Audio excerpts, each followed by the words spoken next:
Thank you very much. Good afternoon, ladies and gentlemen. I'll try and be quick. What I'm trying to present here is a bit more of a vision of some of the great opportunities. We've seen some very interesting things about what's already going on here, but the real opportunity that I think underlies this, and I think that the people here are facilitating, is actually a liberalisation and a democratisation for people, for the average person on the street. So we're going to see some major revolutions, and that's particularly in the area that I want to talk about today, which is the Internet of Things and what that means in the cityscape environment. So Siemens, like a lot of other organisations, a large presence in the UK, has a lot to offer in again, the sort of the projects that we're seeing here. So we've already got the capabilities whereby the grid can talk and interact with buildings, where we've got the urban infrastructure, the mobility piece with trams, with rail systems, with the communication systems that sit around those. We can then help with the power from the renewables, bringing that into the cityscape environment. Intelligent buildings like the Crystal in London, where it's a zero emissions and full BREEAM status and so forth. Decentralised generation. And our vision is completed with a lot more of those sort of intermodal and cross-vertical transfers, all being brought together with IT and the Internet of Things. But we've all got to be aware, as large organisations at least, that without moving, without understanding this democratisation, we're effectively going to lose and cannibalise and miss out on our own markets, so that people, the quick innovators, the SMEs, who are being facilitated by all of the sorts of things that we're seeing at the moment, will come in. So that's where my role really sits within Siemens. There's some great and wonderful things going on around the very large products, the very large industries and so on from Siemens. But if they're not careful, we need to be looking and understanding that horizon as well. And really what, for me, one of the most exciting things about the Internet of Things is getting that real-time data and that control and low power, and the options and the opportunities that that brings. The figures that are stated are to the order of sort of $9 trillion available or coming through from the facilitation that things like the Internet of Things will bring. So what is Siemens doing in this particular field? So from our industry side of things, we've already got products that will talk through and bring things through from Industry 4.0, so that buildings from there, so that products being built from the cradle to the grave, that the value path can be particularly manufactured within there. More relevant and more pertinent to buildings like these, we have building technologies where already we've got the capability to bring and globalise that data, share that data, so we've got navigator products and so forth. And then recognising that Siemens really comes from an operational point of view, then we look in areas where we've looked and collaborated in a number of areas to particularly facilitate ICT, which is perhaps not one of our stronger areas. So, for instance, have entered into a joint venture with Accenture to look at big data mining and the opportunities that that brings, facilitated again by Internet of Things. And sitting in collaboration with that, we've got infrastructure in cities, we've got people like myself who are going out and talking and engaging and trying to bring through and help facilitate those new things in the smart district environment. And really we come from a lot of knowledge around digitalisation, electrification and automation. So what we're really seeing is looking at the cityscape, looking at the existing infrastructure, and then saying how and where and why can we then develop that? What are the themes? What do we need to do to facilitate and make it work for the citizens? So starting out, we really need to look at leveraging the assets, the line along the bottom there, the verticals that we've already been mentioned and discussed here. We then need to look and see how we can engage the data ecosystem. So there are already disparate platforms sat within the cityscape. How can we enable, improve, enhance and integrate those together? Make sure that that ties in with a strategy. So as we're moving up through, you get the full engagement right across the piece, and then looking at how does that then affect the citizens? How does that then play when we're looking at data that can tell us so much around what the citizens and people are doing. So security and privacy and the transparency as to how that will be handled will be key amongst that. And then the key piece, as far as I'm concerned, is using that data and that action. We're seeing a lot of discussions at the moment where there's quite a bit of passivity, where we're saying, what is that data telling us? What can we do with it? Well, we've already said, yes, well, that helps us improve and understand what those people are doing. but at the same time, we can bring it back down out the bottom for the consumers themselves to actually start doing things and coming up with brand new ideas. Again, the democratization that we see with people like Apple, who make things, who've opened up the App Store, who opened up and allowed people to develop their own apps, to make and control their own environment, and the whole Internet of Things really is doing a lot in that sort of area. So what are the opportunities? What does that actually bring through? What can we see? What benefits? We've already heard some figures here from Glasgow extensively. From our own experience, particularly in Italy, for instance, we've managed to generate around about 33% energy savings using technologies on the University of campus of Savona in Genoa. That's the equivalent of 120 metric tons of carbon dioxide savings per annum.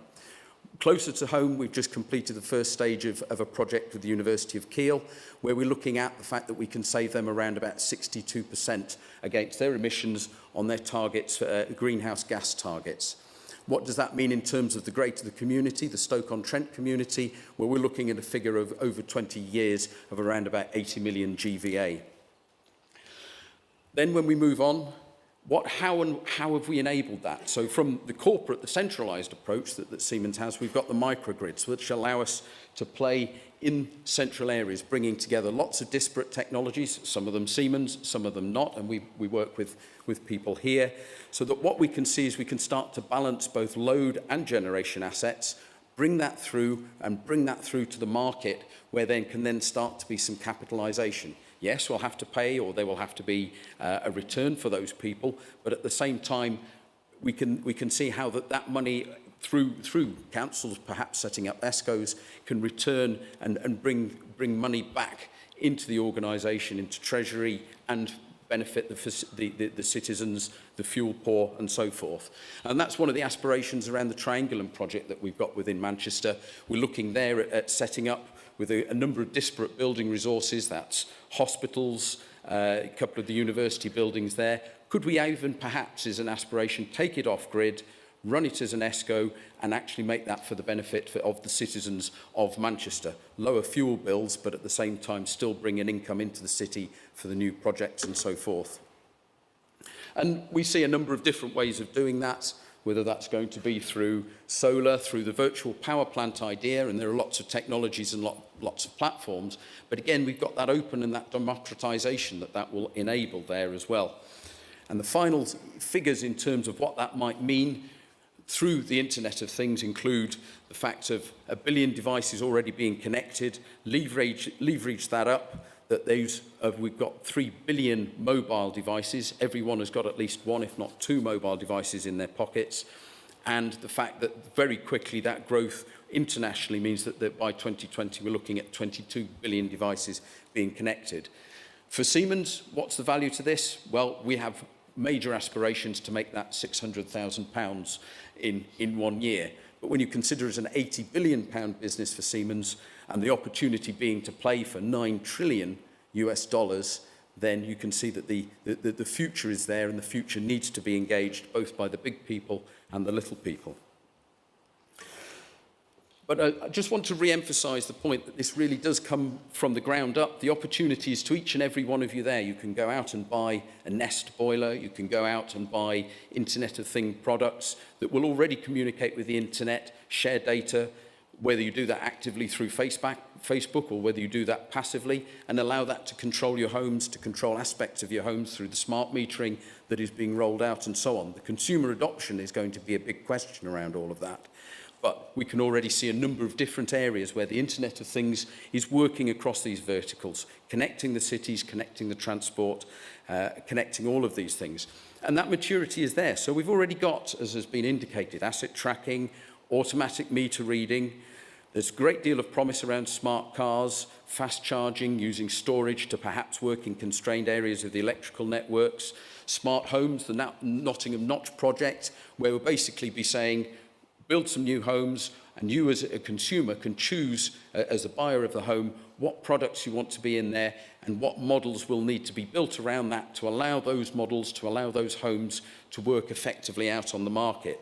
And then into the future, perhaps we can start seeing how the Internet of Things, as I said, one of the key things will be a feedback and a control. So perhaps we'll have sensors in our shoes telling us where to go rather than having to look at screens on a map, or even wearables that are telling us whether we're healthy, providing monitoring as we're already doing with watches and so forth, but more interactive and greater control and so on through those sort of areas. So the real key challenges that have already been indicated are that are still aren't answered in the Internet of Things. We talk about big data, deep data. Finding the value of that data is still something that is a little bit hit and miss. That's one of the key challenges there. The description, I think it was Donald Rumsfeld, there are a lot of unknowns around what we can get out of these things. And I think what really is missing at the moment is ubiquitous low-cost connectivity. So we've got great connectivity with our mobile phones, but that isn't going to address the myriads of devices that are going to need IP addresses, version 6 IP addresses in your shoes. So there are people, or wherever they may be rather. And there's also interesting issues around that as well, because power for each of those individual devices, we can't just be putting batteries and lithium charging and so forth into those. So there's a whole interesting piece around that. And as I said, I think as well, one of the key pieces is what do we do with that data and what does that control tell us?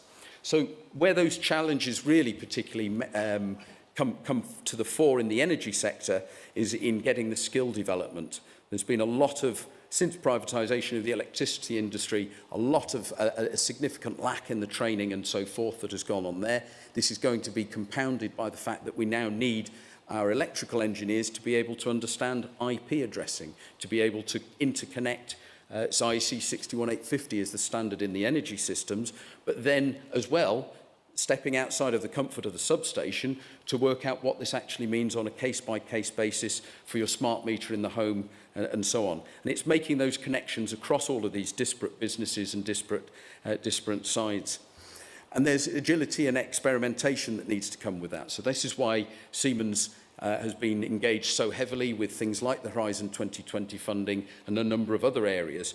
But we're also addressing in a number of other areas as well. And I just want to leave you with this final slide to say that, this is the advertising pitch, but across the world, well, in the UK, we have 14,000 employees working across a number of manufacturing businesses. That's dwarfed by the R&D efforts that we're making, not just in this area, obviously, but a number of the key business areas. We've invested 4 billion in R&D internationally, and on an average day, we're doing a lot of patent and new invention applications. So you will see our name on a continual basis, and I'm pleased to say, despite a couple of little ripples in the political and governmental structures, there's a strong commitment from Siemens in Scotland and in the UK on an ongoing basis as well. So I'd like to say thank you very much there, and looking forward to questions.